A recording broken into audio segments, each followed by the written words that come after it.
ഇന്റർനെറ്റിൽ വൈറലായ ഒന്നായിരുന്നു ഒരു ബംഗളൂരുകാരൻ 50 കോടിക്ക് ഒരു നായയെ വാങ്ങിയെന്ന വാർത്ത.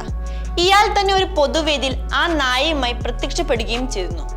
വുൾഫ് ഡോഗ് ഇനത്തിൽപ്പെട്ട നായയായിരുന്നു അത്. ഇതിന്റെ ചിത്രങ്ങളടക്കം ആളുകളുടെ വലിയ ശ്രദ്ധ പിടിച്ചുപറ്റുകയും ചെയ്തിരുന്നു. എന്നാൽ ഈ വാർത്ത വെറും വ്യാജമാണെന്നും പബ്ലിസിറ്റി സ്റ്റണ്ട് ആയിരുന്നുമുള്ള സ്ഥിരീകരണം പുറത്തു വരികയാണ്. നായയെക്കുറിച്ചുള്ള വാർത്തകൾ വൈറലായതിനു പിന്നാലെ ഈഡി നടത്തിയ റെയ്ഡിലാണ് തള്ളു പൊളിഞ്ഞത്. നായയെ വാങ്ങിയ ബംഗളൂരു സ്വദേശിയുടെ വീട്ടിൽ ഈഡി റെയ്ഡ് നടത്തിയിരുന്നു. എങ്ങനെയാണ് ഈ നായ്ക്ക് 50 കോടി വില വന്നതെന്നും പണം എവിടെ നിന്നാണ് ലഭിച്ചതെന്നും ഈഡി പരിശോധിച്ചു. ഫെമി ആക്ടിന്റെ നിയമലംഘനം ഉണ്ടോ എന്നതും ഈഡിക്ക് അറിയണമായിരുന്നു. എന്നാൽ പരിശോധനകളെല്ലാം കഴിഞ്ഞപ്പോൾ ഈ നായ്ക്ക് അത്രയും വിലയില്ലെന്നും ഇയാൾ ഇത്രയും വലിയ തുകയ്ക്ക് ഒരു നായയെ വാങ്ങാനുള്ള സാമ്പത്തിക ചുറ്റുപാടുകളില്ലെന്നും ഈഡി കണ്ടെത്തുകയായിരുന്നു.